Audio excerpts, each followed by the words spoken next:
Today is Good Friday, when we remember our Lord's death. And except for a few of our young children, everyone else knows that in 2 days it will be Easter Sunday when we celebrate our Lord's resurrection. So to make today's message meaningful, we ought to consider something more than just the sadness of Jesus' death. Because if that's all we are here for, and with the sadness justifiably gone by Sunday, then it almost makes no difference whether we're here today or not. Might as well just come on Sunday and celebrate. So as before, I would like to share something about Jesus' death that we could take with us all year round, even as we are mindful that he resurrected 2 days after he died. The death of Jesus was foretold as early as Genesis 3, but a real demonstration of what the cross might look like came in Genesis 22. Most of you know about the story of Abraham sacrificing Isaac, so I won't dwell on the event for too long. Let's quickly go over the verses. Genesis 22, verse 9. When they reached the place God had told him about, Abraham built an altar there and arranged the wood on it. He bound his son Isaac and laid him on the altar, on top of the wood. Then he reached out his hand and took the knife to slay his son. But the angel of the Lord called out to him from heaven, "Abraham, Abraham." "Here I am," he replied. "Do not lay a hand on the boy," he said. "Do not do anything to him. Now that I know that you fear God, because you have not withheld your son, your only son." Like I said, most of you know this story well. What I would like to focus on today is not the event, but the emotions behind, both God's and Abraham's, and to use that as our application. Let's start with Abraham.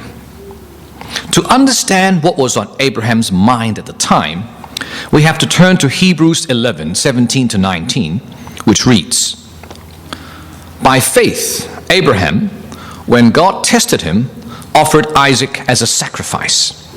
He who embraced the promise was about to sacrifice his one and only son. Even though God had said to him, 'It is through Isaac that your offspring will be reckoned.' Abraham reasoned that God could even raise the dead, and so in a manner of speaking, he did receive Isaac back from death."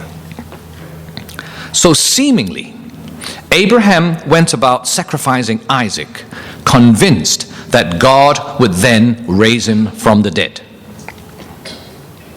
Does that make it easy or hard? Now, may I suggest that we don't rush our considerations, but rather dwell on it in its full context. Let me suggest 2 reasons why. To simply conclude that it was hard would suggest that faith in God's power of resurrection had no meaningful impact on Abraham. And if it had no meaningful impact on Abraham, what possible impact would Jesus' resurrection have on us? Similarly, to simply conclude that it was easy would suggest that faith in God's power of resurrection would make something as unimaginable as sacrificing our own son easy, which surely does not correspond with anything else we have experienced in life. And if it can't be simply easy or hard, then what is it? And why are we bothering with these seemingly mind-boggling yet trivial questions? Before addressing that, let's fast forward 1,500 years to Christ at the cross and ask the same question. Was it easy or hard for God to turn his back on Jesus on the cross and in doing so sacrifice him? Just to remind ourselves, this is what happened on the cross, recorded in Matthew 27, verses 45 to 50. From noon until 3 in the afternoon, darkness came over all the land. About 3 in the afternoon, Jesus cried out in a loud voice, "Eli, Eli, lama sabachthani," which means, my God, why have you forsaken me?" When some of those standing there heard this, they said, "He is calling Elijah." Immediately, one of them ran and got a sponge. He filled it with wine vinegar, put it on a staff, and offered it to Jesus to drink. The rest said, "Now leave him alone. Let's see if Elijah comes to save him." And when Jesus had cried out again in a loud voice, he gave up his spirit. When Jesus cried, "Father, Father, why have you forsaken me?" it is often interpreted as God turning his back on Jesus because he could not look at the sin that Jesus had taken on. And in turning his back, for the one and only time in eternity, Father and Son were separated. And that separation resulted in Jesus' death. We ask the same question. Was it easy or hard for God and Christ to put this salvation plan together? Now, I know this question has deep theological implications for which I'm unfit to deliberate upon. But at least, let's consider two direct ones that all of us should be able to relate to. If we say it was easy, then it would suggest that the cross is not that big a deal. And if the cross is not that big a deal, then why are we saying that all of the entire human destiny depends on the cross? And if we say it was hard, then it would suggest that there's a limit to God's power. And if so, what might that limit be? Could there be things in our lives that God wanted to do but couldn't help because of his limits? Now, just to put our mind at rest, there is no limits to God's power, and we can depend on him in all things. But that doesn't make turning his back on Jesus easy. So coming back to our question, was it easy or hard for Abraham? And was it easy or hard for God and Jesus? The answer I want to suggest is both. Meaning that without contradiction, any decision or action that is based on faith will by nature be difficult, and yet the power of God should reassure us that it is also easy. Some of you might know this and have lived this way for a long time. For those who have not, let me repeat one more time.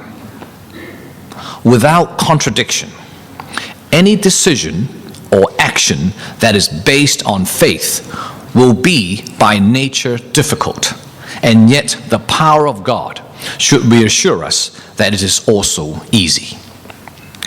And because of this tension between easy and hard, it also makes living by faith both easy and hard. If we want to live by faith, we will experience this struggle time and again. And I would like to end with two applications on this. First, let's talk about ourselves. Let's begin with the hard part. When we find living by faith difficult, that's normal, because it means that we need God's intervention. And therefore, we shouldn't trivialize faith with gross generalizations like we need faith in all things. Because while it might be philosophically true, it has no practical value other than to undermine the need for faith in challenging times. We don't need faith to have a piece of chocolate.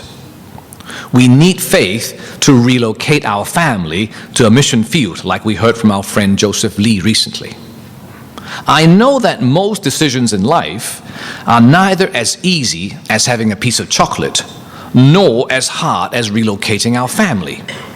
But that's why we need to spend time to understand Abraham or God's decision. The more we understand them, the better we are able to exercise our faith, which, as we have just seen, will always have aspects of great challenge. Just to use myself as an example, I have hired a few second career teachers at my school, meaning that they did something else before deciding to switch to teaching. When I first interviewed them, some of them had barely taught.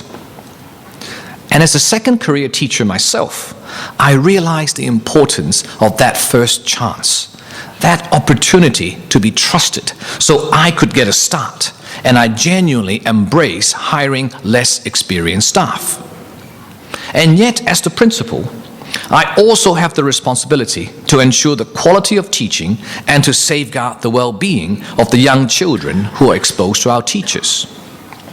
So as I make the best professional judgment I could, I pray earnestly for guidance, and my two directors, who are also Christians, pray earnestly with me. With faith, we make decisions in peace. Today, some of those novice teachers have become senior teachers, flourishing in what they do and mentoring young teachers themselves. Was it easy? No, because one bad teacher could easily have ruined the reputation of our school, not to mention other liabilities. Was it hard? No, it wasn't that hard, because the whole point of faith is trusting God to bring the right teacher to our school. And it is from living through these episodes of tension between easy and hard that our faith grows. And understanding the struggle which Abraham, God, and Jesus went through helps a lot. Good Friday helps. So the first application is about ourselves. The next one is about others. I want to submit to you that the same tension also exists for those who are considering to accept Jesus for the first time. So if we want to be faithful and effective at bringing men and women to Jesus, it really helps to understand what Abraham, God, and Jesus went through. We have all shared the gospel with friends and loved ones, and if the opportunity arises, we would ask if they would like to receive Jesus. Have we paused to consider what they might be experiencing? While each circumstance is different, the same struggle between easy and hard is present in all of them. Having understood that Jesus is the bridge between we, ourselves, and God, accepting Him should be easy, right? No, we all realize that it can be very hard. Having to renounce all that we have stood for and to turn over the lordship of our lives to Jesus should be hard, right? No, we have all done it. It can be easy. As we understand the tension, as we experience it ourselves in our day-to-day walk of faith, we are in fact becoming more understanding of those who are trying to exercise faith for the first time in their lives, when they go through that inexplicable struggle between easy and hard. So to sum up, today's message has highlighted that the events of Good Friday, whether previewed by Abraham or carried out by God and Christ, were events of ultimate tension between easy and hard. If we seek to live by faith, we will experience this time and again. And Good Friday is a lesson to help us understand the struggle, which over time would in fact build our faith. The same tension also happens to those who are new to Christ. And unlike us, they might not realize the struggle. Good Friday is a good lesson to help us walk along them in a much more understanding way. So if we could, let's all spend time putting ourselves in Abraham or God's shoes, relive their tension time and again. And as we struggle between easy and hard, our faith will grow because his message of Good Friday really applies throughout the year. God bless.